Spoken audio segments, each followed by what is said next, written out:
ಇನ್ನೊಂದು ವಿಶೇಷವಾಗಿ ಇವತ್ತು ಕೆರೆ ತುಂಬಿಸ್ತಕ್ಕಂಥ ಯೋಜನೆ ಅದು ನೀರಾವರಿ ಅಲ್ಲ, ನೀರಾವರಿಗಾಗಿ ಅಲ್ಲ, ಆದರೂ ಕೂಡ ಅಂತರ್ಜಲದ ಮಟ್ಟ ಹೆಚ್ಚಾಗುತ್ತೆ. ನಮ್ಮ ರೈತರ ಏನು ದನ ಕರುಗಳಿಗೂ ಕೂಡ ಈ ಜಲಚರಗಳಿರ್ಬೋದು ಜೀವರಾಶಿಗಳಿಗೂ ಅನುಕೂಲ ಆಗ್ತಕ್ಕಂಥದ್ದು. ಇವತ್ತೇನು 2023ರಲ್ಲಿ ನೀವು ಶಾಸಕರಾದ್ರಿ, ಅವತ್ತು ನಾನು ನಿಮ್ಗೆ ಚಾಲೆಂಜ್ ಮಾಡಿದ್ದೆ, ನಿಮಗೆ ನೆನಪಿದೇನೋ ಇದು ನಾನು ನೆನಪು ಮಾಡ್ತಾ ಇದ್ದೀನಿ. ನೀವು ಶಾಸಕರಾಗಿದ್ದೀರಲ್ಲ, ಇವತ್ತು ಆಯ್ಕೆಯಾಗಿ ನನಗೆ ಖುಷಿ ಸಂತೋಷ ಅಂತ ಹೇಳಿ. ಆದರೆ ಒಂದು ಹೊಸ ಕೆರೆ ನಿರ್ಮಾಣ ಮಾಡಿ ಅಂತ ಅವತ್ತೇ ನಾನು ಚಾಲೆಂಜ್ ಮಾಡಿದ್ದೆ. ಇವತ್ತು ನೀವು ಹೇಳ್ತಾ ಇದ್ದೀರಿ, ನಾನು ತಹಸೀಲ್ದಾರ್ ಅವ್ರು ಯಲಬುರ್ಗಾ ತಹಸೀಲ್ದಾರ್ ಅವ್ರ ಜೋಡಿ ಮಾತಾಡಿದೆ, ಕುಕ್ನೂರು ತಹಸೀಲ್ದಾರ್ ಅವ್ರ ಜೋಡಿ ಮಾತಾಡಿದೆ. ಎಲ್ಲರೂ ಸರ್ಕಾರಿ ಭೂಮಿಯನ್ನು ಈಗ ಹೊಸ ಕೆರೆ ಮಾಡೋದಕ್ಕೆ ನೀವೇನಾದರೂ ಗುರುತಿಸಿದ್ದೀರಾ ಅಂತ ಕೇಳಿ, ಅದು ನಮ್ಗೆ ಯಾವುದೂ ಗೊತ್ತಿಲ್ಲ ಅಂತ ಹೇಳ್ತಾರೆ. ಮತ್ತು ನಿಮ್ಗೆ ಗೊತ್ತಿರೋದು ಯಾರಿಗೆ? ನನಗೆ ಗೊತ್ತಿದ್ದ ಮಟ್ಟಿಗೆ ನೀವು ನಿನ್ನೆ ರಾಜ್ಯಪಾಲರನ್ನು ಭೇಟಿಯಾಗಿದ್ರಿ ಅಂತ ನಾನು ಸಾಮಾಜಿಕ ಜಾಲತಾಣದಲ್ಲಿ ನೋಡಿದೆ. ಇವತ್ತು ನೀವು ಹೊಸ ಯೋಜನೆಯನ್ನು 272 ಕೋಟಿಯ ಯೋಜನೆಯನ್ನು ಏನು ಮಾಡ್ತಾ ಇದ್ರಿ ಪ್ಲ್ಯಾನು, ಅದು ಮಾಡೋ ಅವಶ್ಯಕತೆ ಇಲ್ಲ ಅಂತ ಹಿರಿಯರು ಹೇಳ್ತಾರೆ, ಅದು ಸತ್ಯ. ಅದನ್ನು ಯಾಕೆ ಮಾಡ್ತಾ ಇದ್ದೀರಿ? ಅದರ ಹಿಂದಿನ ಉದ್ದೇಶ ಏನು? ಇವತ್ತು ನಿಮ್ಮೆಲ್ಲ ಯೋಜನೆಗಳು ನಾನು ಇವತ್ತು ನಿಮಗೆ ಓಪನ್ ಆಗಿ ಚಾಲೆಂಜ್ ಮಾಡ್ತೀನಿ, ಅದು ಕೂಡ ನನಗೆ ತೊಂದರೆ ಇಲ್ಲ. ಆದರೆ ನೀವು ಮಾಡ್ತಕ್ಕಂಥ ಯೋಜನೆಗಳು ಭ್ರಷ್ಟಾಚಾರದಿಂದ ಮುಕ್ತವಾಗಿರೋದಿಲ್ಲ, ಭ್ರಷ್ಟಾಚಾರದೊಂದಿಗೆ ಕೂಡಿರ್ತವೆ. ನಾನು ಚಾಲೆಂಜ್ ಮಾಡ್ತೀನಿ. ಯಾಕೆಂದರೆ ಇದಕ್ಕೆ ಸ್ವಲ್ಪ ಲಿಂಕ್ ಕೊಡಬೇಕಾಗುತ್ತೆ.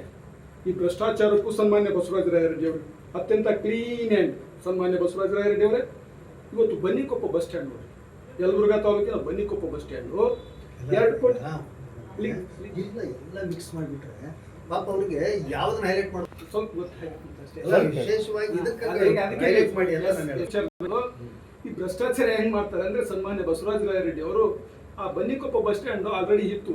ಆ ಬಸ್ ಸ್ಟ್ಯಾಂಡ್ ಭಾಳ ಒಂದು 50 ಲಕ್ಷದಿಂದ 1 ಕೋಟಿ ರೂಪಾಯಿ ಆಗಿದ್ದು ಸಾಕಾಗ್ತಿತ್ತು. ಇವತ್ತು 2 ಕೋಟಿ 24-25 ಲಕ್ಷ ರೂಪಾಯಿ ಹಾಕಿದ್ದೀವಿ, ಅದರ ಅವಶ್ಯಕತೆ ಇತ್ತು. ಇವತ್ತು ಬೇವೂರು ಬಸ್ ಸ್ಟ್ಯಾಂಡಿಗೆ 4 ಕೋಟಿ ಹಾಕಿದ್ದೀವಿ, ಅದು 4 ಕೋಟಿ ಬಸ್ ಸ್ಟ್ಯಾಂಡ್ ಇದೆ. ಇವೆಲ್ಲವನ್ನ ನೋಡಿದ್ರೆ ಅತ್ಯಂತ ನಯವಾಗಿ ನಾಶುಕಾಗಿ ನೀವು ರಾಜಕಾರಣ ಮಾಡ್ತಾ ಇದ್ದೀರಿ ಗೊತ್ತಾಗುತ್ತೆ. ಆದರೆ ಹಿಂದಿನ ರೂಪರೇಷೆಗಳನ್ನು ಮಾಡ್ತಕ್ಕಂಥವ್ರು ಯಾರು? ಕ್ಷೇತ್ರದಲ್ಲಿ ನಿಮ್ಮೆಲ್ಲವೂ ಟೆಂಡರ್ಗಳನ್ನು ನೋಡ್ಕೊಂಡವರು ಯಾರು?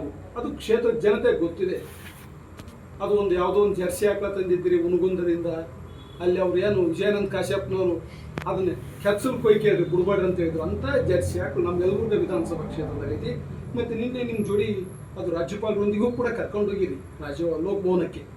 ಸನ್ಮಾನ್ಯ ಶಾಸಕರೇ, ಸಚಿವರೇ, ಇವತ್ತು ನೀವು ಪ್ರಾಮಾಣಿಕವಾಗಿ ರೈತರಿಗೆ ನೀರಾವರಿ ಮಾಡಿಸಿ, ನಾವು ಯಾರೂ ವರಿಯಾಗೋದಿಲ್ಲ, ನಮಗೇನು ತೊಂದರೆ ಇಲ್ಲ. ಆದರೆ ನಿಮ್ಮ ಉದ್ದೇಶ ಸ್ಪಷ್ಟವಾಗಿ ಗೊತ್ತಾಗುತ್ತೆ. ರೈತರು ನೀರಾವರಿ ಸೌಲಭ್ಯವನ್ನು ಪಡೆದ್ರೆ ಜಾಣರಾಗ್ತಾರೆ, ಅಭಿವೃದ್ಧಿವಂತಾರೆ ಅಂತ ಹೇಳಿ ನೀವು ಹಿನ್ನಡೆ ಮಾಡ್ತಾ ಇದ್ದೀರಿ.